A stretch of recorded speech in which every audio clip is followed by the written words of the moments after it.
നമസ്കാരം. ഭാരത് ലൈവിലേക്ക് സ്വാഗതം.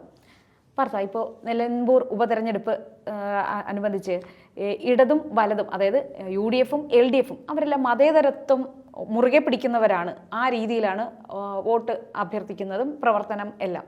പക്ഷേ BJP എപ്പോഴും ഒരു മതരാഷ്ട്രീയം എന്നാണ് ആരോപിക്കുന്നത്. പക്ഷേ ഈ നിലമ്പൂർ തെരഞ്ഞെടുപ്പ് പ്രചരണത്തിൽ ഉടനീളം കാണാൻ കഴിയുന്നത് അത് UDF-ഉം LDF-ഉം നടത്തുന്നത് ഒരു മതപ്രീണനം തന്നെയാണെന്നാണ് മനസ്സിലാക്കുന്നത്. അതായത് അവിടുത്തെ ഒരു ഭൂപ്രകൃതിയും സംസ്കാരവും എല്ലാം വെച്ചിട്ട് അവിടുത്തെ എന്താണ്, അവിടെ ആരാണ് കൂടുതലുള്ളത്, അതനുസരിച്ച് ഒരു മതപ്രീണനം നടത്തി തന്നെയാണ് അവർ ഇപ്പോൾ പ്രചരണം നടത്തുന്നതും വോട്ട് അഭ്യർത്ഥിക്കുന്നതുമെല്ലാം. അവരെ സപ്പോർട്ട് ചെയ്യുന്നത് ആരൊക്കെയാണ് എന്നുള്ളതിൽ ഇപ്പോൾ കഴിഞ്ഞ ദിവസം നമ്മുടെ BJP സംസ്ഥാന അധ്യക്ഷൻ രാജീവ് ചന്ദ്രശേഖർ കുറച്ച് കാര്യങ്ങൾ പറഞ്ഞിട്ടുണ്ടായിരുന്നു. അപ്പം അതിൽ എത്രത്തോളം വാസ്തവമുണ്ട് എന്നാണ് കരുതുക. കാരണം പ്രചരിപ്പിക്കുന്നത് മുഴുവൻ BJP ഒരു മത രാഷ്ട്രീയമാണ് ഇവിടെ വളർത്തുന്നത് എന്ന്. അപ്പോൾ ഈ UDF-ഉം LDF-ഉം എന്താണ് യഥാർത്ഥത്തിൽ ഇപ്പോൾ ചെയ്യുന്നത്? നോക്കുക ചേച്ചി, എത്രത്തോളം കഷ്ടമാണ് കാര്യങ്ങൾ എന്നുള്ളതാണ് നമ്മൾ ആദ്യം ആലോചിക്കേണ്ടത്. ഇപ്പം പറഞ്ഞതുപോലെ BJP-യെ ഒരു മതവർഗീയ പാർട്ടിയാക്കി ചിത്രീകരിക്കുന്നു. നേരെ മറിച്ച് ഇപ്പുറത്ത് മുസ്ലിം ലീഗിനെ ഒരു മതേതരത്വ പാർട്ടിയാക്കി കാണുന്ന ഒരു നാടാണ് നമ്മുടെ കേരളം എന്ന് പറയുന്നത്. അത് സിമ്പിളാണ്. മുസ്ലിം രാഷ്ട്രീയം ഉയർത്തിപ്പിടിക്കുന്നതുകൊണ്ടാണ് മുസ്ലിം ലീഗിനെ മതരഹിതമായ അല്ലെങ്കിൽ വർഗീയരഹിതമായ പാർട്ടിയായിട്ട് ഇവർ കാണുന്നത്. അതൊരു ചിരിയാണ്.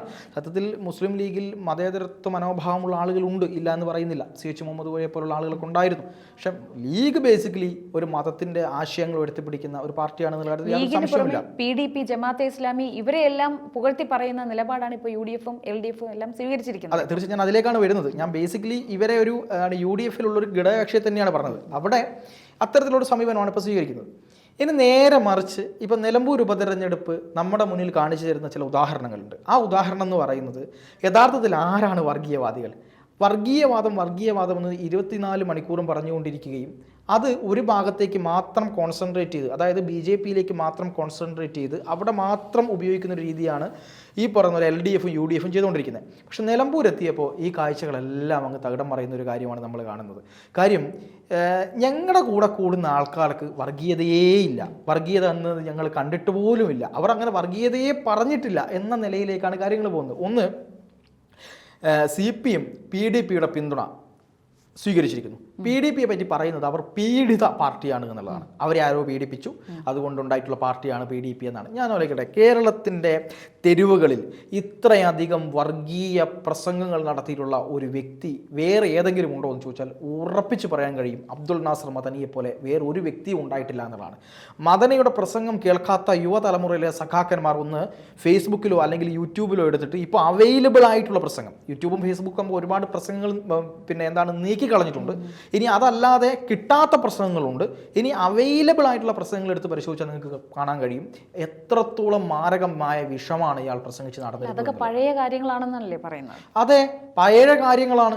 ആ പഴയ കാര്യങ്ങളിൽ നിന്ന് PDP കൃത്യമായ എന്തെങ്കിലും രാഷ്ട്രീയ മാറ്റം വരുത്തിയിട്ടുണ്ട് എന്നാണ് CPM പറയുന്നത്. പക്ഷെ അതെന്താണ് എന്നുള്ളത് നമ്മൾ ആലോചിച്ച് നമുക്ക് മനസ്സിലാവുന്നില്ല. PDP ഏതെങ്കിലും തരത്തിൽ ഞങ്ങൾ ഒരു തീവ്രവാദ പാർട്ടിയായിരുന്നു അല്ലെങ്കിൽ തീവ്രവാദ ആശയം പറഞ്ഞു ഒരു വെളിപ്പെടുത്തൽ ഇതുവരെ നടത്തിയിട്ടില്ല. അതെ, പഴയ നിലപാട് മാറ്റിയെന്ന് അവർ പറഞ്ഞിട്ടില്ല. അവരിപ്പോഴും ആ നിലപാടിൽ ഉറച്ചു നിൽക്കുകയും ഞങ്ങൾ പറയുന്നത് CPM പറയാണ് അവർ നിലപാട് മാറ്റി. അതെന്താ തെളിവ്? തെളിവൊന്നുമില്ല. കൈയടയാള കൈരേഖയാണ് ആ തെളിവ് എന്ന് പറഞ്ഞില്ലേ. അതാണ് CPM പറയുന്ന നിലപാട്. കാരണം PDP ഇപ്പോഴും പറയുന്നത് മദനി പറഞ്ഞതെല്ലാം ശരിയാണ്, മദനിയെ വെറുതെ പിടിച്ച് ജയിലിലിട്ടതാണ്, മദനിക്കെതിരെ തെളിവില്ല. യഥാർത്ഥത്തിൽ എന്താണ് സംഭവം? മദനിയുടെ ഒരു വിഷയം നമ്മൾ പരിശോധിക്കേണ്ടതുണ്ട്. കോയമ്പത്തൂർ സ്ഫോടന കേസിൽ മദനിയെ അറസ്റ്റ് ചെയ്തത് ആരാണ്? ഏത് രാഷ്ട്രീയ പാർട്ടി ഭരിക്കുമ്പോഴാണ് മദനി ജയിലിൽ പോകേണ്ടി വന്നത്? ചോദ്യമാണ്. ഒന്ന്, EK നായനാർ ഭരിക്കുന്ന സമയത്താണ്. EK നായനാർ ഭരിക്കുന്ന സമയത്ത് എനിക്ക് തോന്നുന്നു ഇപ്പോഴത്തെ പൊളിറ്റിക്കൽ സെക്രട്ടറി P ശശിയാണ് അന്ന്, ഞാൻ മനസ്സിലാക്കുന്നത്. തെറ്റാണെങ്കിൽ ക്ഷമിക്കുക. ഇനി ഈ നായനാർ ഭരിക്കുന്ന സമയത്താണ് ആദ്യമായിട്ട് ഈ പറയുന്ന അബ്ദുൾ നാസർ മദനിയെ പിടിച്ചു കൊടുക്കുന്നത്. എന്ത് കാര്യത്തിന്? ഈ തീവ്രവാദ പ്രവർത്തനം നടത്തി എന്ന് പറയുന്നത് NIA-യുടെ അന്വേഷണം വന്നു. ആ സമയത്ത് കൃത്യമായി പ്രതികരണപ്പെട്ടു, പോലീസ് പിടിച്ചു കൊടുക്കുന്നു, കേരള സർക്കാരിന് അറിവോടുകൂടി. രണ്ടാമത് മദനി അറസ്റ്റിലാകുന്ന എപ്പോഴാണ്? VS അച്യുതാനന്ദൻ മുഖ്യമന്ത്രി ആയിരിക്കുന്ന സമയത്താണ് മദനിയെ പിടിച്ചിട്ട് കൊടുക്കുന്നത്. അത് വെറുതെ അല്ല, കൃത്യമായ റിപ്പോർട്ടിൻ്റെ അടിസ്ഥാനത്തിലാണ് പിടിച്ചു കൊടുക്കുന്നത്. ഇനി കോയമ്പത്തൂർ സ്ഫോടന കേസിൽ മദനിയെ ഇത്രയും കാലം അകത്തിട്ടതിൻ്റെ കാര്യം എന്താണെന്നറിയോ? അകത്തിടുമ്പോൾ കേന്ദ്രം ഭരിച്ചാരാന്നറിയോ? ഈ പറയുന്ന കോൺഗ്രസും മുസ്ലിം ലീഗും ഉൾപ്പെടെയുള്ള പാർട്ടികൾ ഭരിച്ചുകൊണ്ടിരിക്കുന്ന സമയത്താണ് മദനിയെ പിടിച്ച് അകത്തിരുന്നത്. എന്നിട്ട് ഈ മദനിക്കെതിരെയുള്ള കുറ്റപത്രത്തിൽ പറയുന്ന പ്രധാന കാര്യം ഈ സ്ഫോടന കേസിൽ പെട്ടു എന്നുള്ളത് മാത്രമല്ല, അതായത് എനിക്ക് തോന്നുന്നു ഏകദേശം ഒരു 400 കോടി രൂപയ്ക്ക് അടുത്ത് വരുന്ന പണം അതിൻ്റെ സോഴ്സ്, ആ സോഴ്സ് കാണിക്കാൻ വേണ്ടി ഇദ്ദേഹത്തോട് പറഞ്ഞപ്പോൾ ഇദ്ദേഹത്തിന് ഈ സോഴ്സ് കാണിക്കാൻ പറ്റിയിട്ടില്ല. ഈ പണം എവിടെ നിന്ന് വന്നു, എന്തിനു വന്നു, ആര് കൊടുത്തു, ഇതാണ് ചോദ്യം. ഈ ചോദ്യത്തിന് ഇതുവരെ ഉത്തരം പറയാൻ ഇവർക്ക് കഴിഞ്ഞിട്ടില്ല എന്നുള്ളതാണ് യാഥാർത്ഥ്യം. ആ ചോദ്യത്തിന് ഉത്തരം കിട്ടാത്തത് കൊണ്ടാണ് മദനിക്ക് ഇത്രയും കാലം എന്ത് ചെയ്യില്ല, ബെയിൽ കിട്ടാതിരുന്നത്. അല്ലാതെ സുപ്രീം കോടതി പോലുള്ളൊരു കോടതിയൊന്നും ഒരു കാലഘട്ടത്തിലും ആർക്കും ഇങ്ങനെ ബെയിൽ, ഇപ്പം ഞാൻ പറയാം, UAPA ചുമത്തിയിട്ട് പോപ്പുലർ ഫ്രണ്ട് നിരോധിച്ചല്ലോ. പോപ്പുലർ ഫ്രണ്ടിൻ്റെ പേരിൽ ഗുരുതരമായ ചാർജുകളാണ് NIA ചാർജ് ചെയ്തിരിക്കുന്നത്. അതിൽ പ്രതികളായിട്ടുള്ള ആളുകൾക്ക് വരെ സുപ്രീം കോടതി ഇപ്പോൾ ജാമ്യം കൊടുത്തു. ഒരു കൊല്ലം മാത്രമേ ഒരു 1.5 കൊല്ലം 2 കൊല്ലത്തെ ജയിലിൽ കിടന്നിട്ടുള്ളൂ. പക്ഷെ മദനി അത്രയും കാലം ജയിലിൽ കിടന്നിട്ട് സുപ്രീം കോടതി ജാമ്യം കൊടുക്കാതിരുന്നതിൻ്റെ കാര്യം ഇതിൽ കൃത്യമായ കാര്യമുണ്ട് എന്ന് മനസ്സിലാക്കിയിട്ടാണ്. പക്ഷേ ഇപ്പോൾ ജാമ്യം കൊടുത്തത് ഇതിലെ വിചാരണ നീട്ടിക്കൊണ്ടു പോവുകയും ആ വിചാരണ തടവുകാരനായി മദനിയെ ഒരുപാട് കാലം ജയിലിലിടുകയും അദ്ദേഹത്തിന് ഒരുപാട് ആരോഗ്യ പ്രശ്നങ്ങൾ വരികയും ചെയ്തതിൻ്റെ അടിസ്ഥാനത്തിലാണ് അദ്ദേഹത്തിന് ജാമ്യം കൊടുത്തിരിക്കുന്നത്. ഒന്ന്. രണ്ടാമത്തത്, മദനിയെ പോലെ ഒരു വ്യക്തി ഇന്ന് കേരള രാഷ്ട്രീയത്തിൽ ഉണ്ടായിരുന്നെങ്കിൽ ഈ രാജ്യം തന്നെ, ഒരുപക്ഷെ ഈ കേരളത്തിൽ തന്നെ വേറെ ഏതോ വിഘടനവാദ രാജ്യമായി പോവുമായിരുന്നു. കാരണം മദനിയുടെ പ്രസംഗം കണ്ടിരുന്ന ആളുകളുടെ ഞരമ്പുകളിലേക്ക് അദ്ദേഹം കുത്തിവെച്ചുകൊണ്ടിരുന്നത് കടുത്ത വിഷമാണ് കുത്തിവെച്ചുകൊണ്ടിരുന്നത്. അങ്ങനെയുള്ളൊരു മനുഷ്യനെയാണ് ഇന്ന് PDPയുടെ പിന്തുണയുണ്ട്. പൂന്തുറ സിറാജൊക്കെ ഈ പറയുന്ന PDPയുടെ നേതാവായി നിന്ന ആളാണ്. ഈ മദനിയുമായി ബന്ധപ്പെട്ട് ഇത്തരത്തിൽ വർഗീയത നിരന്തരം പറഞ്ഞുകൊണ്ടിരുന്ന ഒരു മനുഷ്യൻ്റെ പാർട്ടിയെ CPM യാതൊരു ഉളുപ്പുമില്ലാതെ അവരുടെ നിലപാട് മാറ്റി. CPM അങ്ങ് പറയുകയാണ് നിലപാട് മാറ്റി എന്നുള്ളത്. എന്നിട്ട് CPM എന്ത് ചെയ്യാണ്, ഏറ്റെടുക്കുകയാണ്. ഇനി നേരെ മറിച്ച് ജമാഅത്തെ ഇസ്ലാമിയിലേക്ക് വരാം. രാജീവ് ചന്ദ്രശേഖർ പറഞ്ഞ കാര്യം എന്താ? രാജീവ് ചന്ദ്രശേഖർ പറഞ്ഞത് PDPയും ജമാഅത്തെ ഇസ്ലാമിയും എല്ലാം തന്നെ കേരളത്തിലെ അറിയപ്പെടുന്ന തീവ്രവാദത്തെ സപ്പോർട്ട് ചെയ്യുന്ന വർഗീയ പാർട്ടികളാണ്. ഹിന്ദുത്വ വർഗീയതയെ പോലെ അല്ല ഇസ്ലാമിസ്റ്റ് വർഗീയത എന്നുള്ളത് നമ്മൾ കൃത്യമായിട്ട് മനസ്സിലാക്കേണ്ട കാര്യമാണ്. കാരണം ലോകത്ത് ജിഹാദിവൽക്കരണത്തിനും ലോകത്ത് എന്തെങ്കിലുമൊക്കെ തരത്തിൽ പ്രയാസങ്ങൾ ഉണ്ടാക്കാനുമുള്ള ഒരു രീതിയാണ് ജിഹാദ് നടത്തുന്ന ആളുകൾക്ക്. നമ്മളൊരു മതത്തെയും കുറ്റം പറയേണ്ട കാര്യമില്ല, ജിഹാദ് നടത്തുന്ന ആളുകൾ ചെയ്തുകൊണ്ടിരിക്കുന്നത്. അപ്പോൾ അതിൽ ഈ പറയുന്ന എല്ലാ തീവ്രവാദങ്ങളെയും നമ്മൾ എതിർക്കണം. പക്ഷേ ഇതിൽ വളരെ വലിയ പ്രശ്നമാണ് രാജ്യങ്ങളിൽ ജിഹാദ് കൊണ്ട് നടക്കുന്നത് എന്നുള്ളതാണ് നമ്മൾ ആലോചിക്കേണ്ടത്. അപ്പോൾ അതിൻ്റെ ഭാഗമായി ജമാഅത്തെ ഇസ്ലാമി ഈ പറയുന്ന പോലെ ബംഗ്ലാദേശിൽ ഉണ്ടാക്കിയിട്ടുള്ള കലാപങ്ങൾ എത്രത്തോളമാണ്, എന്തുകൊണ്ടാണ് ബംഗ്ലാദേശിൽ ജമാഅത്തെ ഇസ്ലാമി നിരോധിക്കപ്പെട്ടത്, കേരളത്തിൻ്റെ ജമാഅത്തെ ഇസ്ലാമി എങ്ങനെയാണ് കേരളത്തിൽ ഉണ്ടായി വന്നത്, ഇതൊക്കെ ഒരു വലിയ ചോദ്യമാണ്.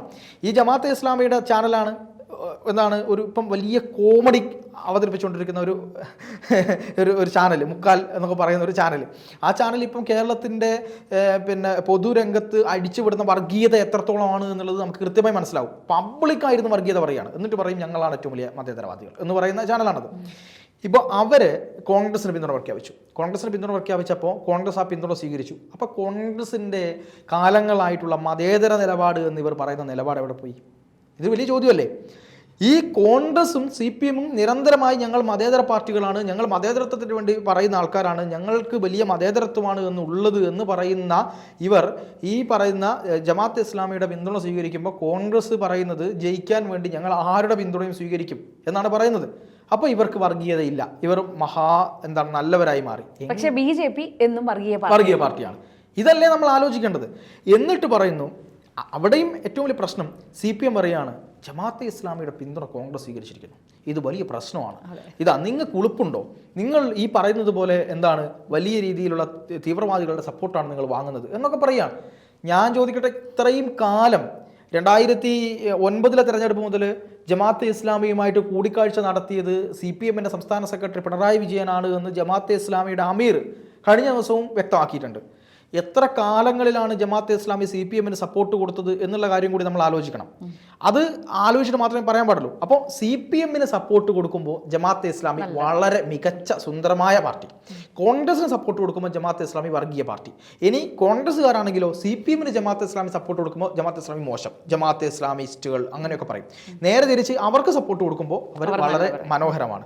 PDP ഇപ്പോൾ മോശമാണ് കോൺഗ്രസിനെ സംബന്ധിച്ചിടത്തോളം, പക്ഷേ CPMനെ സംബന്ധിച്ചിടത്തോളം അത് വളരെ വലിയ പാർട്ടിയാണ്. ഒറ്റ മാത്രമേ ഉള്ളൂ, ന്യൂനപക്ഷ വർഗീയതയെ വോട്ട് ബാങ്ക് രാഷ്ട്രീയത്തിൻ്റെ പുറത്ത് കൃത്യമായി ഉപയോഗിച്ച് അവർ എന്ത് ചെയ്താലും എന്ത് പറഞ്ഞാലും ഒരു പ്രശ്നവുമില്ല എന്നുള്ള രീതിയിലേക്ക് കാര്യങ്ങളെ കൊണ്ടുപോവുകയും ന്യൂനപക്ഷ രാഷ്ട്രീയത്തിൻ്റെ പേരിൽ ഇവർ എന്ത് തീവ്രവാദ പ്രവർത്തനങ്ങൾ വരെ തീവ്രവാദ നിലപാടുകൾ വരെ പറഞ്ഞാലും ആ രാഷ്ട്രീയ പാർട്ടിയൊക്കെ ഞങ്ങൾ സ്വീകരിക്കുമെന്നും, എന്നാൽ ഇവിടെ BJP, ഇന്ത്യ ഭരിക്കുന്ന BJP, ഈ ഒരുപാട് സ്റ്റേറ്റുകൾ ഭരിക്കുന്ന BJP, ദ്രൗപദി മുർമുവിനെ പോലെ ഒരാളെ രാഷ്ട്രപതിയാക്കിയ BJP, നരേന്ദ്രമോദിയെ പ്രധാനമന്ത്രിയാക്കിയിട്ടുള്ള BJP, കേരളത്തിനകത്തും ഇന്ത്യയിലെ സംസ്ഥാനങ്ങളിലകത്തും ദളിത് വിഭാഗത്തെ ഏറ്റവും കൂടുതൽ MP-മാരുള്ള ഒരു പാർട്ടിയായിട്ടുള്ള BJP, ന്യൂനപക്ഷത്തിലെ സ്ത്രീകൾക്ക് വേണ്ടിയിട്ട് മുത്തലാഖ് ബില്ല് കൊണ്ടുവന്ന BJP, എന്താണ് ഗുജറാത്ത് നടന്ന ഒരു കലാപത്തിന്റെ പുറത്ത് ഇപ്പോഴും എന്താണ് വർഗീയ പാർട്ടിയാണ്. ഈ ഇന്ത്യയിൽ എന്താണ് ജീവിക്കാൻ പറ്റുന്നില്ല ന്യൂനപക്ഷങ്ങൾക്ക്, ഇന്ത്യയിൽ കൊന്നുകൊണ്ടിരിക്കുകയാണ് ന്യൂനപക്ഷങ്ങൾ എന്നാണ് പറയുന്നത്. എവിടെയാണ് എന്നുള്ളത് ഒരു ചോദ്യവുമില്ല. നേരെ മറിച്ച് കേരളത്തിലെ മാറാട് പോലുള്ള കലാപങ്ങളെ പറ്റി ഒരക്ഷരം മിണ്ടാത്ത ഇവർ ഈ തരത്തിൽ ന്യൂനപക്ഷങ്ങളുടെ സംരക്ഷകരായി മാറി അവരെന്ത് ചെയ്താലും ഒരു പ്രശ്നമില്ല എന്നുള്ള നിലയിലാണ് പോയിക്കൊണ്ടിരിക്കുന്നത്. എന്തായാലും രസകരമായ കാഴ്ചയാണ്. കേരളത്തിലെ ജനങ്ങൾക്ക് ഇപ്പോൾ ഒരു കാര്യം മനസ്സിലായിട്ടുണ്ടാവും, ഇടതുപക്ഷവും UDF-ഉം എല്ലാം തന്നെ വർഗീയതയ്ക്കൊന്നും എതിരല്ല, തങ്ങൾക്ക് വോട്ട് കിട്ടുമെങ്കിൽ ആരെയും പിടിക്കും. ഇനി ഈ പറയുന്ന സഖാക്കളൊക്കെ ദയവായി BJP-യെ ഇങ്ങനെ കുറ്റം പറയുന്നത് നിർത്തുക. കാരണം അത്രമേൽ വലിയ പാർട്ടികളുമായിട്ട് ഒരു ഉളുപ്പുമില്ലാതെ കൂടുന്ന ആളുകളാണ് എന്നുള്ളത് മനസ്സിലാക്കുക എന്നുള്ളത് മാത്രമേ നമുക്കിപ്പോൾ പറയാൻ പറ്റൂ. എന്നാൽ രാജീവ് ചന്ദ്രശേഖർ പറഞ്ഞ കാര്യം വളരെ കൃത്യമാണ്, അദ്ദേഹത്തിന് കറക്റ്റ് പോയിന്റ് പറയാൻ കഴിഞ്ഞു എന്നുള്ളതാണ്.